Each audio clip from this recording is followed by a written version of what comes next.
नमस्कार, आप देख रहे हैं न्यूज 18। मैं हूं आपके साथ मेनका चौधरी।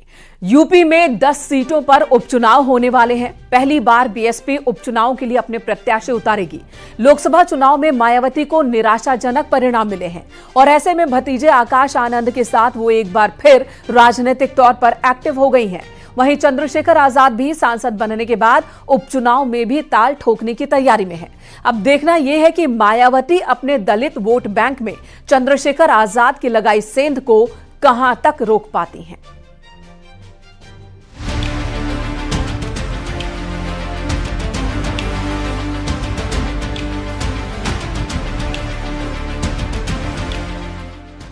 यूपी में 10 विधानसभा सीटों पर उपचुनाव होने हैं। इसे लेकर बीएसपी भी पूरी तैयारी में जुटी हुई है। उपचुनाव में बीएसपी सभी सीटों पर लड़ेगी। कोऑर्डिनेटर से उम्मीदवारों के नाम मांगे गए हैं। बीएसपी नेता गांव-गांव जाकर चौपाल लगाएंगे। इस अभियान की कमान आकाश आनंद को दी गई है। आकाश आनंद को चुनाव प्रचार की जिम्मेदारी भी सौंपी जा सकती है। 2 हफ्ते पहले बहुजन समाज पार्टी की जब बैठक लखनऊ में हुई तो ये बात साफ हो गई थी कि आकाश आनंद ही पार्टी की जिम्मेदारी संभालेंगे। ऐसे में उपचुनाव को लेकर भी तमाम जिम्मेदारियां उनके ऊपर ही छोड़ी गई हैं। कोऑर्डिनेटर के साथ बैठक करके तमाम सीटों पर नए प्रत्याशियों की घोषणा करने की जिम्मेदारी भी उन्हीं की है। एसपी और कांग्रेस लोकसभा चुनाव का मोमेंटम इन उपचुनाव में भी बरकरार रखना चाहते हैं। वहीं बीजेपी भी सभी सीटें जीतने के लिए पूरा जोर लगाने को तैयार है। बीजेपी और एसपी के बीच होने जा रहे इस मुकाबले को बीएसपी अब रोचक बनाने जा रही है। समाजवादी पार्टी समझती कि उत्तर प्रदेश में समाजवादी पार्टी भारतीय जनता पार्टी को बाई इलेक्शन में हराने जा रही है। बाकी दूसरे दल जो क्या तैयारी कर रहे हैं वो उनका विषय है, लेकिन समाजवादी पार्टी समझती कि उत्तर प्रदेश में जो लड़ाई है वो भारतीय जनता पार्टी और समाजवादी पार्टी इंडिया गठबंधन के बीच में है और इस लड़ाई को समाजवादी पार्टी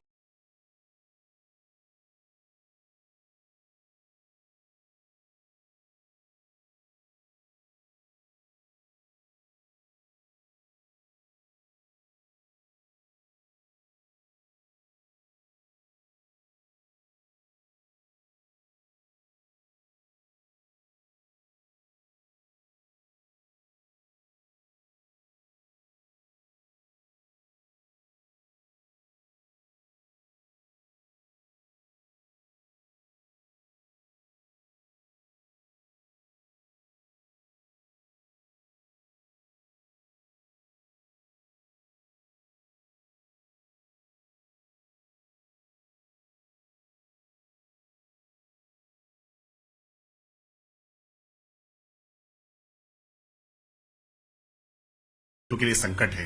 एक के बाद एक लगातार चुनाव में पराजय हो रही है। कार्यकर्ता उनके पास रुके नहीं है। संस्थापक कार्यकर्ता एक एक करके पार्टी छोड़ चुके हैं। तो ऐसे में उपचुनाव लड़ना अब उनके लिए मजबूरी हो गई है। लेकिन वो उपचुनाव लड़े या चुनाव लड़े, जनता के बीच में वही जीतेगा जो जनता के साथ। आर्मस्ट्रांग की बाइक सवार 6 बदमाशों ने हत्या कर दी थी। बीएसपी प्रमुख मायावती भतीजे आकाश आनंद के साथ चेन्नई पहुंची और के आर्मस्ट्रांग को श्रद्धांजलि दी। मायावती ने तमिलनाडु सरकार से सीबीआई जांच की मांग भी की है।